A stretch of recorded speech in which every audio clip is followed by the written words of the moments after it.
ओम शांति।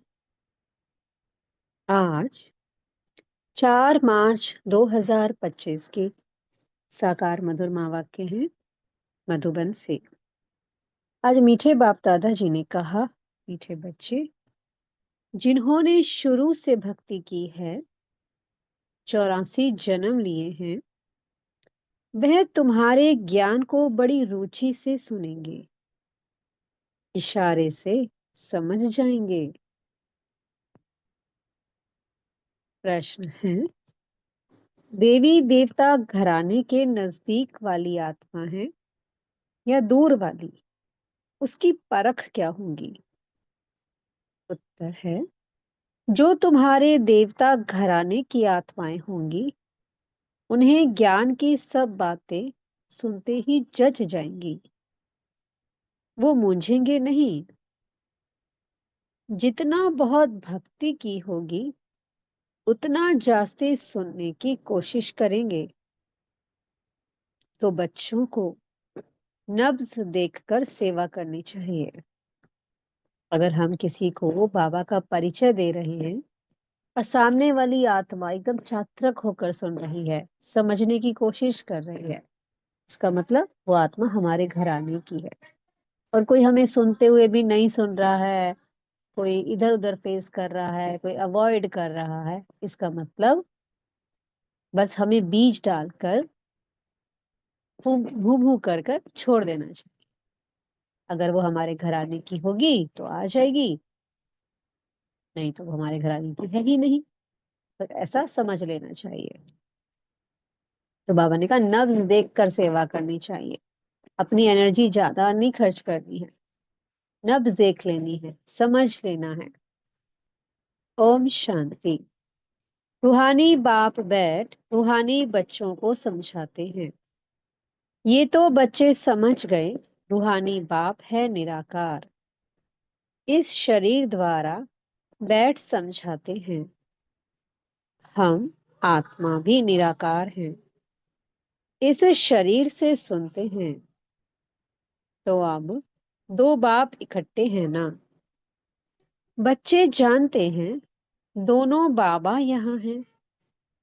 तीसरे बाप को जानते हो, परंतु उनसे फिर भी ये अच्छा है, इनसे फिर वो अच्छा। नंबरवार है ना। तो उस लौकिक से संबंध निकल बाकी इन दोनों से संबंध हो जाता है। तो हमारे अलौकिक ब्रह्मा बाबा और पारलौकिक हमारे शिव बाबा, हम आत्माओं के पिता। बाप बैठ समझाते हैं मनुष्यों को कैसे समझाना चाहिए। तुम्हारे पास मेला प्रदर्शनी में तो बहुत आते हैं, ये भी तुम जानते हो। 84 जन्म कोई सब तो नहीं लेते होंगे। ये कैसे पता पड़े ये 84 जन्म लेने वाला है या 10 जन्म लेने वाला है व 20 जन्म लेने वाला है? अब तुम बच्चे ये तो समझते हो कि जिसने बहुत भक्ति की होगी शुरू से लेकर, तो उनको फल भी इतना ही जल्दी और अच्छा मिलेगा।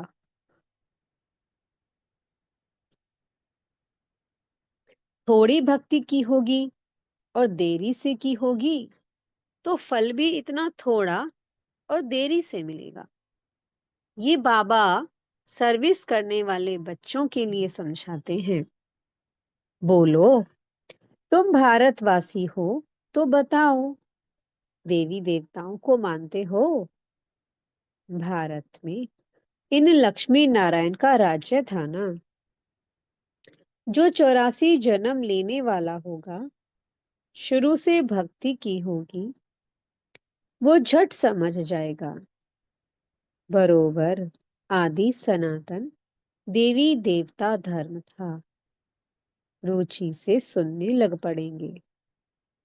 कोई तो ऐसे ही देखकर चले जाते हैं, कुछ पूछते भी नहीं, जैसे कि बुद्धि में बैठता नहीं। तो उनके लिए समझना चाहिए, ये अभी तक यहाँ का नहीं है, आगे चल समझ भी लेंगे। कोई का समझाने से झट कांधा हिलेगा। बरोबर। इस हिसाब से तो 84 जन्म ठीक हैं। अगर कहते हैं, हम कैसे समझें कि पूरे 84 जन्म लिए हैं? अच्छा, 84 नहीं तो 82 देवता धर्म में तो आए होंगे। देखो, इतना बुद्धि में जचता नहीं है, तो समझो कि ये 84 जन्म लेने वाला नहीं है। दूर वाले कम सुनेंगे। जितना बहुत भक्ति की हुई होगी, वो जास्ती सुनने की कोशिश करेंगे। झट समझ जाएंगे। कम समझता है तो समझो कि ये देरी से आने वाला है। भक्ति भी देरी से की होगी। बहुत भक्ति करने वाला इशारे से समझ जाएगा। ड्रामा रिपीट तो होता है ना। सारा भक्ति पर मदार है। इस बाबा ने सबसे नंबर वन भक्ति की है ना। कम भक्ति की होगी तो फल भी कम मिलेगा। ये सब समझने की बातें हैं। मोटी बुद्धि वाले धारणा कर नहीं सकेंगे। ये मेले प्रदर्शनियां तो होती रहेंगी। सब भाषाओं में निकलेंगी। सारी दुनिया को समझाना है ना। तुम हो सच्चे सच्चे पैगंबर और मैसेंजर। वह धर्म स्थापक तो कुछ भी नहीं करते, ना वो गुरु हैं। गुरु कहते हैं, परंतु वो कोई सदगति दाता थोड़ी हैं। वो जब आते हैं, उनकी संस्था ही नहीं, तो सदगति किसकी करेंगे? गुरु कौन? गुरु वह है जो सदगति दे, दुख की दुनिया से शांति धाम ले जाए। अब क्राइस्ट आदि गुरु नहीं, वो सिर्फ धर्म स्थापक हैं। उन्हों का और कोई पोजीशन नहीं है। पोजीशन तो उन्हों का है जो पहले पहले सतो प्रधान में, फिर सतो, रजो, तमो में आते हैं। वह तो सिर्फ अपना धर्म स्थापन कर पुनर्जन्म लेते रहेंगे। जब फिर सबकी तमो प्रधान अवस्था होती है, तो बाप आकर सबको पवित्र बनाए ले जाते हैं। पावन बना तो फिर पतित दुनिया में नहीं रह सकते। पवित्र आत्माएं चली जाएंगी मुक्ति में, फिर जीवन मुक्ति में आएंगी। कहते भी हैं, वो लिबरेटर है, गाइड है, परंतु इसका भी अर्थ नहीं समझते। अर्थ समझ जाएं तो उनको जान जाएं। सतयुग में भक्ति मार्ग के अक्षर भी बंद हो जाते हैं। ये भी ड्रामा में नोंद है। जो सब अपना अपना पार्ट बजाते रहते हैं, सदगति को एक भी पा ना सके। अभी तुमको ये ज्ञान मिल रहा है। बाप भी कहते हैं, मैं कल्प कल्प कल्प के संगम युगे आता हूँ। इनको कहा जाता है कल्याणकारी संगम युग। और कोई युग कल्याणकारी नहीं है। सतयुग और त्रेता के संगम का कोई महत्व नहीं, क्योंकि वहां कोई कल्याण नहीं हो रहा है। वहां तो आत्मा उल्टा कलाएं कम होती जा रही हैं और नीचे उतरती जा रही है। महत्व किसका होता है? जहां पर हमारी प्रोग्रेस होती है, जहां हमारा कल्याण होता है। तो ये पुरुषोत्तम संगम युग जो कलयुग अंत और सतयुग के आदि का है, इसमें आत्मा की चढ़ती कला होती है। कहाँ तो 9 कला और कहाँ आत्मा 16 कला संपूर्ण बनती है, संपूर्ण सतो प्रधान बन जाती है। और कहाँ तो शूद्र थे, कहाँ उच्च कोटि ब्राह्मण बन जाते हैं, और ब्राह्मण सो देवता बनते हैं। तो इसलिए महत्व किसका?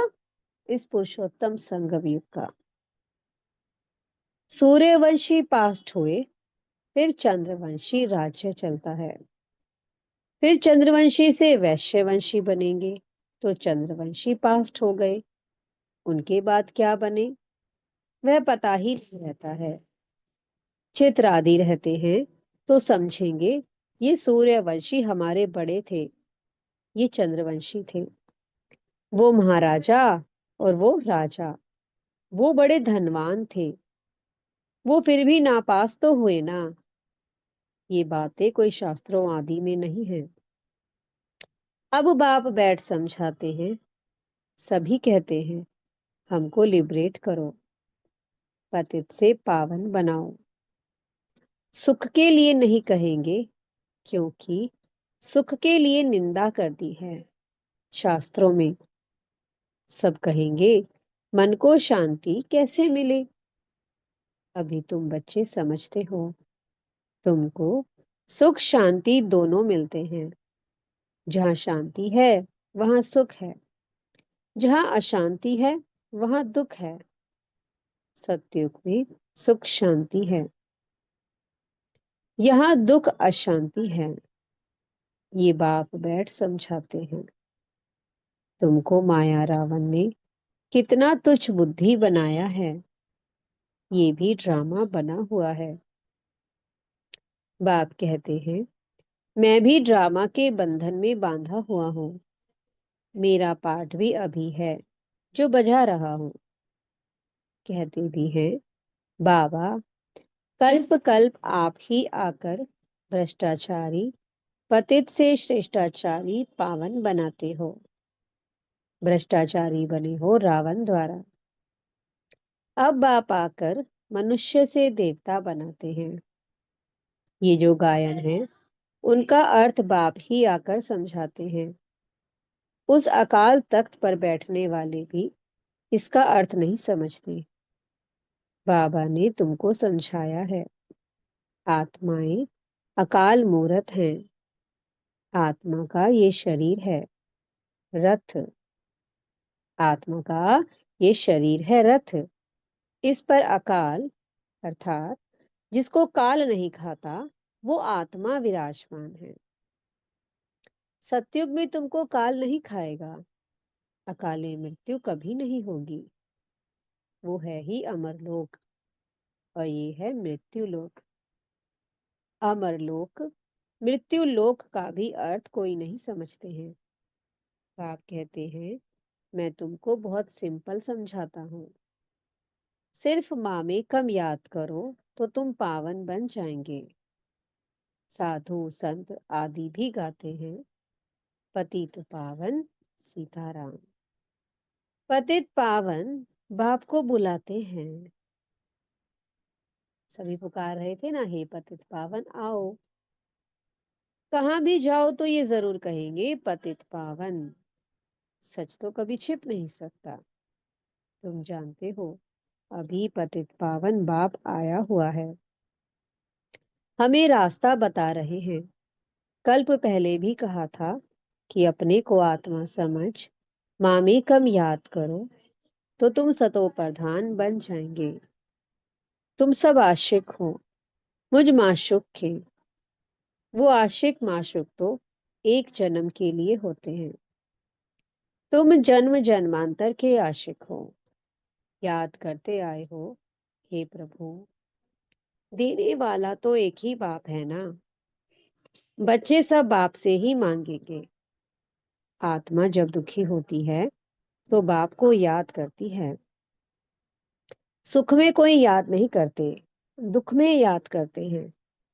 बाबा आकर सदगति दो। जैसे गुरु के पास जाते हैं हमको बच्चा दो।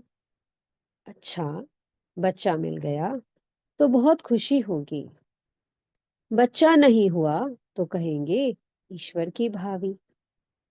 ड्रामा को तो वो समझते ही नहीं है। अगर वो ड्रामा कहे तो फिर सारा मालूम होना चाहिए। तुम ड्रामा को जानते हो और कोई नहीं जानते, ना कोई शास्त्रों में ही है। ड्रामा माना ड्रामा, उनके आदि मध्य अंत का पता होना चाहिए। बाप कहते हैं मैं 5,500 वर्ष बाद आता हूँ। ये चार युग बिल्कुल इक्वल हैं। स्वास्तिका का भी महत्व है ना। खाता जो बनाते हैं तो उसमें स्वास्तिका बनाते हैं। ये भी खाता है ना। हमारा फायदा कैसे होता है, फिर घाटा कैसे पड़ता है?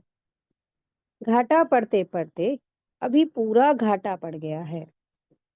ये हार जीत का खेल है। पैसा है और हेल्थ भी है तो सुख है, पैसा है, हेल्थ नहीं तो सुख नहीं। तुमको मैं हेल्थ वेल्थ दोनों देता हूँ तो हैप्पीनेस है ही।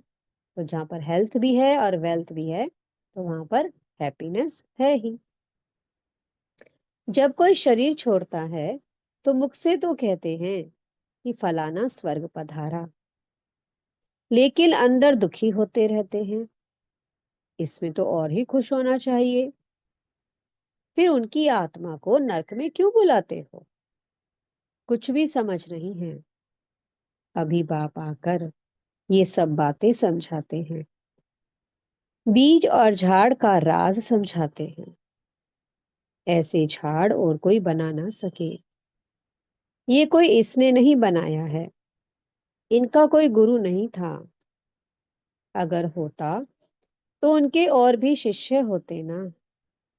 मनुष्य समझते हैं इनको कोई गुरु ने सिखाया है, या तो कहते परमात्मा की शक्ति प्रवेश करती है। अरे, परमात्मा की शक्ति कैसे प्रवेश करेगी? बेचारे कुछ भी नहीं जानते। बाप खुद बैठ बताते हैं। मैंने कहा था मैं साधारण बूढ़े तन में आता हूँ, आकर तुमको पढ़ाता हूँ। ये भी सुनते हैं। अटेंशन तो हमारे ऊपर है। ये भी स्टूडेंट हैं। ये अपने को और कुछ नहीं कहते। प्रजापिता सो भी स्टूडेंट है। भले इसने विनाश भी देखा, परंतु समझा कुछ भी नहीं। आहिस्ते आहिस्ते समझते गए, जैसे तुम समझते जाते हो। बाप तुमको समझाते हैं।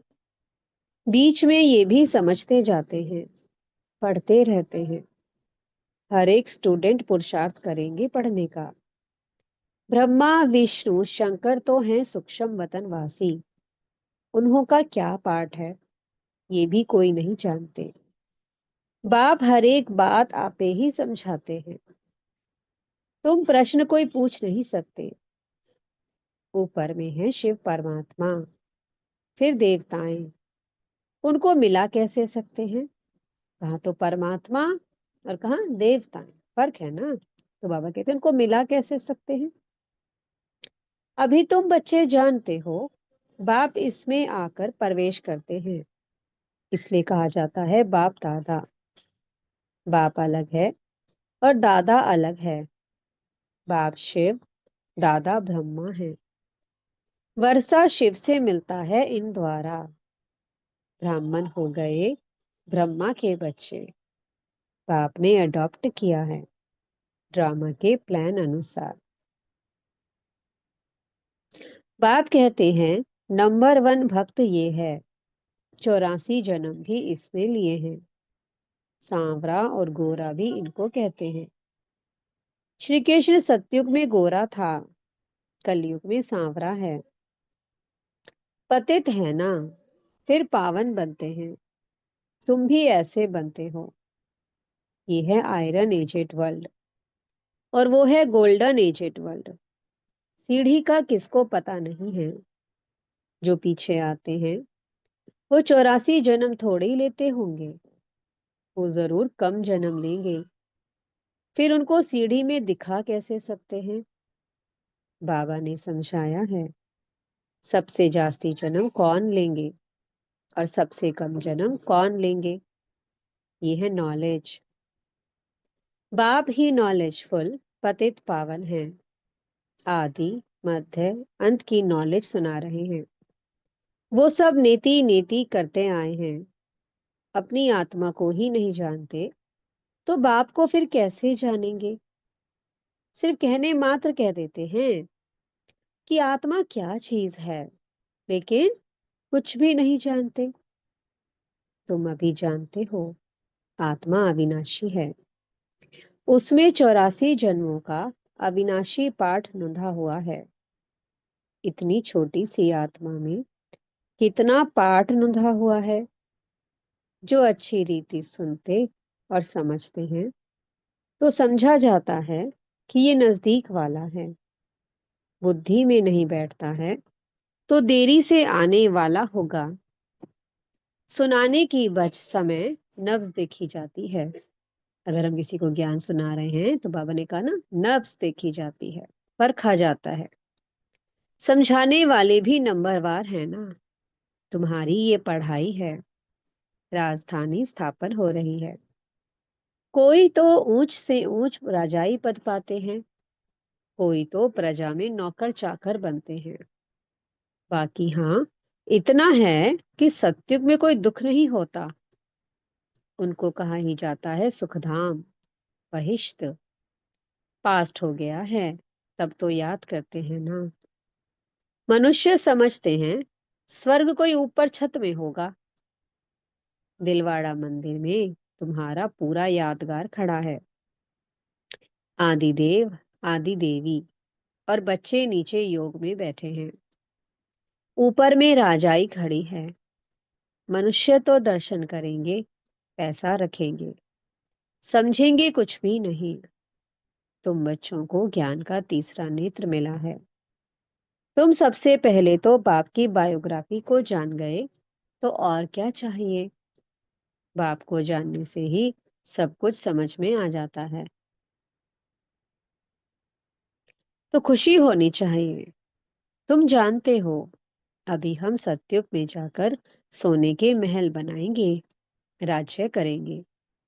जो सर्विसेबल बच्चे हैं उन्हों की बुद्धि में रहेगा। ये स्पिरिचुअल नॉलेज स्पिरिचुअल फादर देते हैं।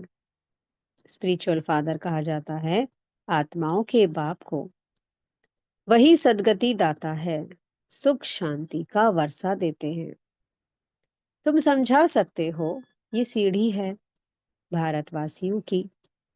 जो 84 जन्म लेते हैं, तुम आते ही आधे में हो, तो तुम्हारे 84 जन्म कैसे होंगे।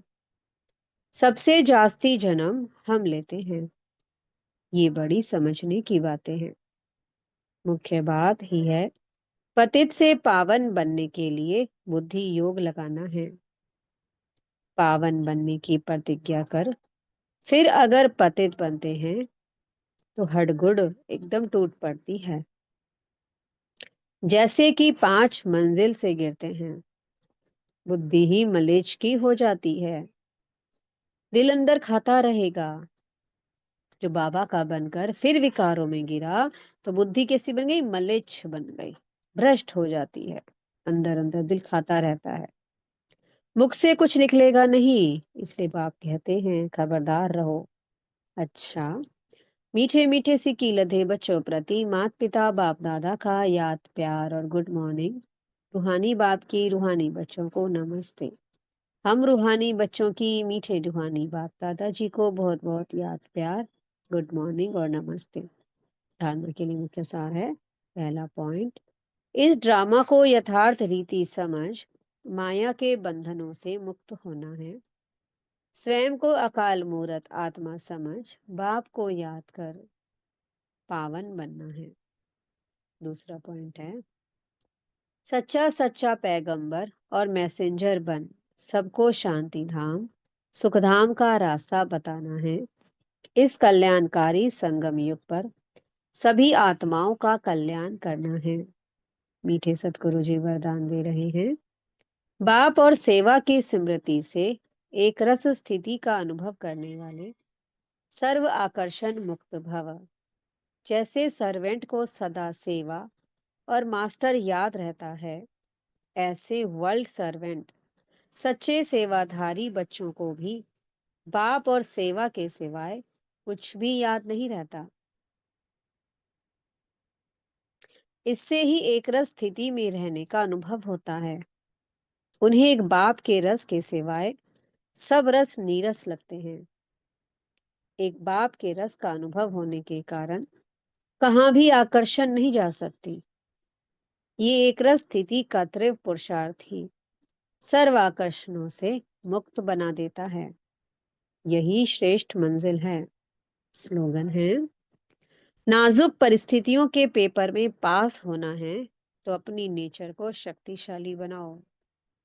अव्यक्त इशारे हैं, सत्यता और सभ्यता रूपी कल्चर को अपनाओ। जब भी कोई असत्य बात देखते हो, सुनते हो, तो असत्य वायुमंडल नहीं फैलाओ। कई कहते हैं कि ये पाप कर्म है ना। पाप कर्म देखा नहीं जाता, लेकिन वायुमंडल में असत्यता की बातें फैलाना, ये भी तो पाप है। लौकिक परिवार में भी अगर कोई ऐसी बात देखी व सुनी जाती है तो उसे फैलाया नहीं जाता, कान में सुना और दिल में छिपाया। यदि कोई व्यर्थ बातों का फैलाव करता है तो ये छोटे छोटे पाप उड़ती कला के अनुभव को समाप्त कर देते हैं।